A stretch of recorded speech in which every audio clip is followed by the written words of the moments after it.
ஒரு பெரிய கடல், அதுக்கு நடுவுல ஒரு பெரிய நடக்கும் மரம். அந்த மரம் கடல் மீது நடந்துகிட்டே இருக்கும். அதோட கையில ஒரு மர வீடு இருந்தது. மர வீட்டுக்குள்ள ஒரு சிங்கராஜா. தன் தலையில கிரீடத்துடனும் அதோட கைகள் எல்லாம் பல சங்கிலிகளால கட்டப்பட்டு இருந்துச்சு.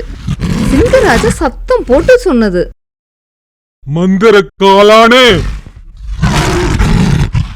நீ மேக்வான என்ன செஞ்சன்னு எனக்கு தெரியாது.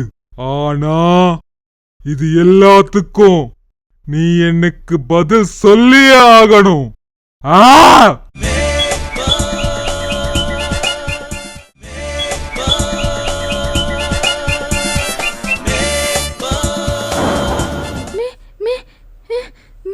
மேக்வானா, உனக்கு எப்படி அவரை பத்தி தெரியும்?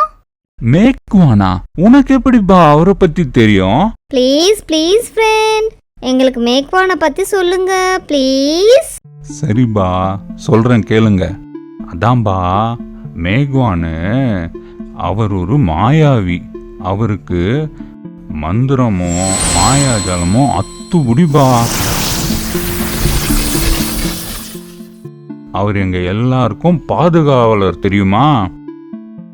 அது மட்டும் இல்லப்பா, யார் உடலுக்குள்ளேயும் போய் கூடு விட்டு கூடு பாயிற திறமை கொண்டவர்.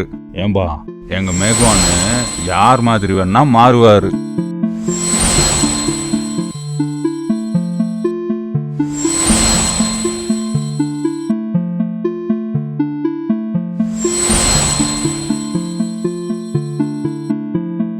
அது சரிபா, உனக்கு எப்படி அவரை பத்தி தெரியும்?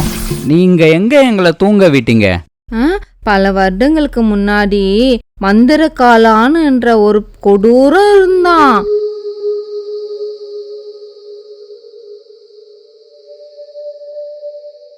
எங்க மந்திர பூ இறகு ரொம்ப சக்தி வாய்ந்தது. அது ஒரு உயிருக்கு சமம். அதுல பல மருத்துவ குணங்கள்லாம் இருக்குது, தெரியுமா? இத தெரிஞ்சுக்கிட்ட மந்திர காலனோட அடிமைகளான விலங்கு மனிதர்கள் எங்களை தொந்தரவு செஞ்சாங்க. ஓ, இதுல இவ்ளோ விஷயம் இருக்கா? அது மாத்திரம் இல்லபா, இவங்களும் ஒரு உயிரினம்தான்னு அந்த மந்திர காலானோட சண்டை போட்ட எங்க மேக்வான் தான்பா நாங்க வாழ இந்த இடத்த கொடுத்தாரு.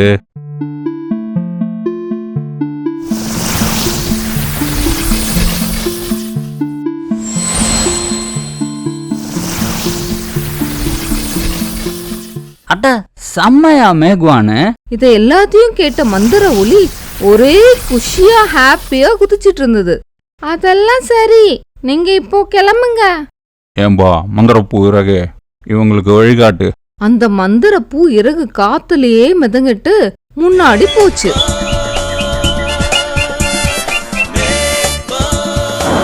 லைக் பண்ணுங்க, சப்ஸ்கிரைப் பண்ணுங்க ஃப்ரெண்ட்ஸ். அப்படியே ஷேரும் பண்ணுங்க உங்க ஃப்ரெண்ட்ஸ் கிட்ட.